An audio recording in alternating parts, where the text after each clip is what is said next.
Time for us to go through the process of going from this to this. Let's dive in. To get started, we're going to take a look at the faucet I'm putting into this bathroom. This is made by Faucet and is a full faucet and drain replacement kit. The drain will be done in a second video. As for everything that comes with the kit, we have the hot and cold water connection lines, which have a 3" connector at the bottom, some lovely instructions, the aforementioned drain, which won't be used in this video, the screw and adapter for the faucet to go through the faucet hole, which has the tightening collet on it,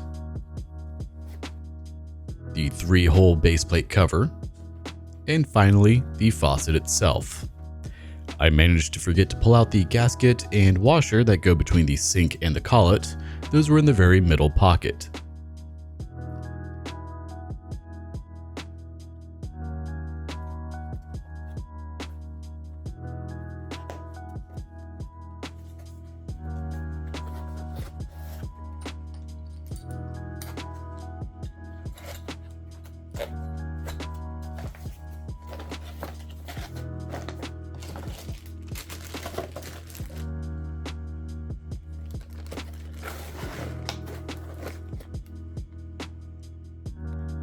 Time to get started. All we have to do is open up our bathroom cabinet and use the 2 shutoff valves. I apparently have yet to put a shutoff valve in for this faucet. One moment.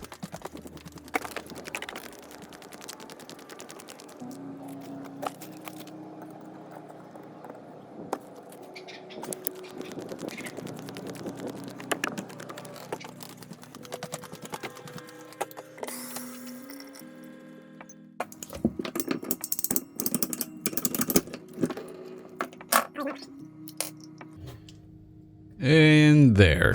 Shutoff valve. Done. So, as I was saying, shut off the water utilizing these shutoff valves. If you don't have shutoff valves, SharkBite shutoff valves are wonderful to put on at this point in time. First things first, we need to remove the old connections on the original faucet. My sink has 2 different types of connectors, which seems about right for this house. Simply unscrew them, and then unscrew the 2 black connectors. Those hold tension to the bottom of the sink to keep the faucet tight against it. Getting a wrench or anything in this area is insanely difficult usually. So there's a wonderful tool designed for plumbing situations like this, and I'll link it in the description below. Go ahead and unscrew the 2 connectors and the black connectors, and you're ready to remove the old faucet.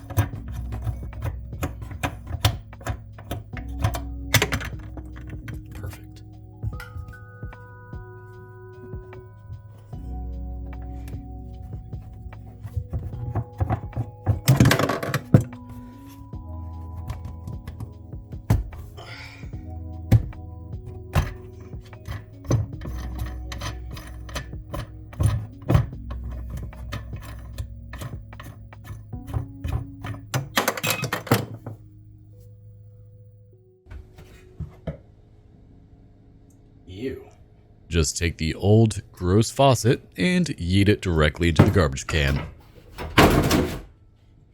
And now is as good of a time as any to clean the area up because it's probably gross just like mine is.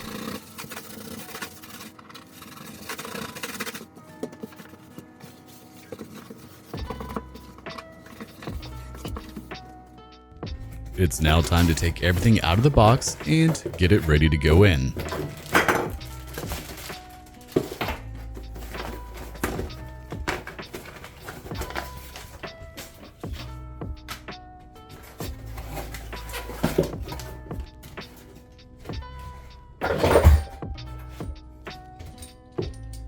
Go ahead and take the screw and adapter and attach it to the faucet. Make sure the shorter end of the threads go into the faucet. Depending on the faucet you buy, this is typically already connected, but not for this one it seems. Quick rewind, let's take a look at the inside of this faucet. Top hole is for the blue line, bottom is for the red line. Blue is meant for cold water, red is meant for hot water.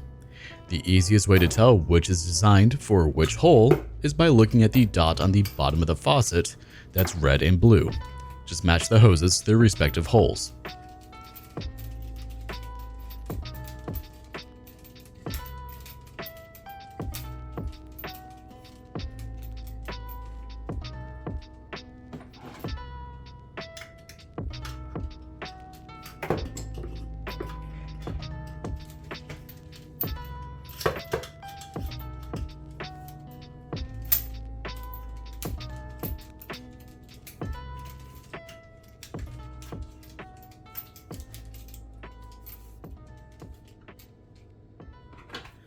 Once they're in as far as they can go by hand, grab your adjustable wrench, or in my case and with this kit, a 10mm wrench, and tighten the two hoses down.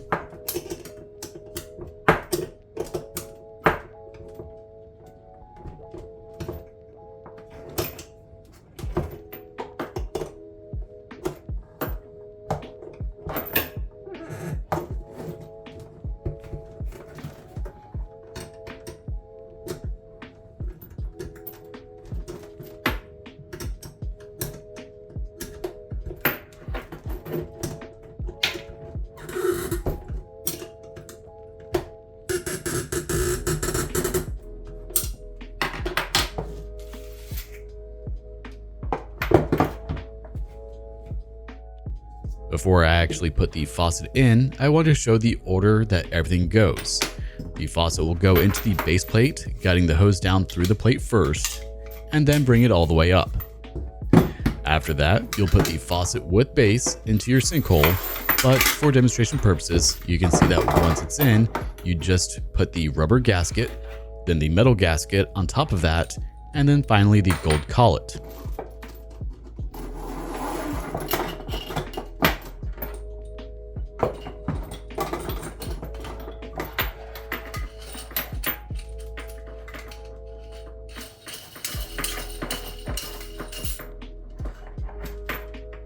Now, let's do it for real.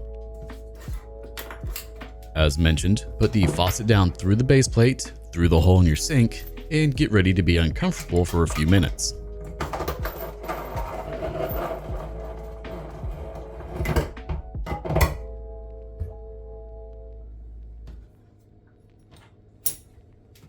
Camera angle isn't the best here, but it was the best I could manage.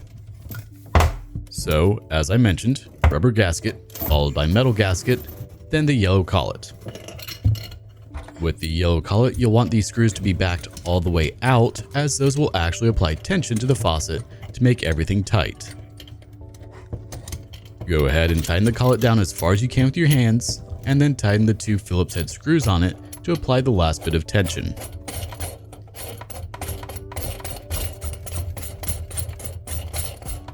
Ideally, you'll have someone else hold the faucet centered for you, or if you have the flexibility, hold the faucet with one hand while you tighten the screws under the sink. Ideally, this next step you don't have to do. In my case, I wanted to have straight shutoff valves instead of the 90-degree valves. Well, on my hot water line, it was actually a toilet shutoff that was used with that little instant water heater you saw at the beginning of this video, but I removed that. The type of valve that you need if you have PEX or copper tubing would be a 1/2-inch shark bite connector that goes to a 3/8-inch OD outlet. Removing an old shark bite fitting is very easy. They actually come with a removal device, the little silver piece. You flip it over, then push it up into the plastic piece while twisting the shark bite fitting, but it does require a bit of force. Instead, I like to use the dedicated removal tool. It has a large opening and a small opening. The large opening goes onto the fitting, and then the small opening goes onto the PEX or copper tube. Then it's just a matter of squeezing the tool connector and twisting the fitting while pulling up on it to remove it. Obviously, make sure your water's off before you do this, or you're going to have a massive mess. Once it's removed, go ahead and put the one you want on. Remove the 3/8-inch nut and compression fitting and attach the respective hoses. Teflon tape or plumber's tape is not supposed to be used with these types of hoses. As you can see, they have a rubber gasket in the bottom of them that is supposed to fully seal the connection. Screw the connection down hand tight as far as you can, and then grab a tool to tighten it. Normally, the tool I used earlier works for this, but the nuts on these hoses are a hair small, so they don't fit. So I had to use an adjustable wrench to tighten it down all the way. Once you have one done, go ahead and repeat the process for the other.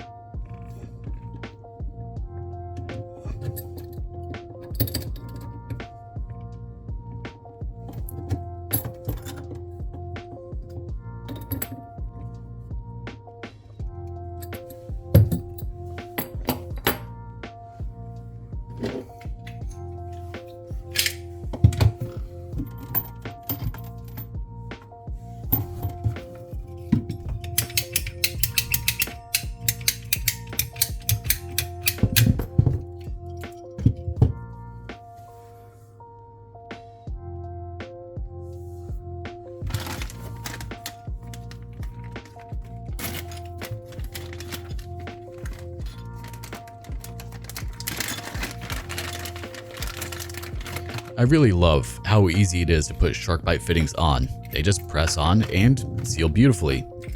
They're a little pricey, but I'll take that over brazing with a torch or plumbing in PVC connectors any day of the week.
Once both are connected and tightened down, go turn your water back on at the street and open the two valves. Assuming you got everything tight like it should be, there shouldn't be any leaks. Once the water is on, go ahead and test out your new faucet. Faucets are an easy and cheap way to dramatically increase the look and feel of your bathroom or kitchen, and can also add a good bit of additional functionality depending on what you go with.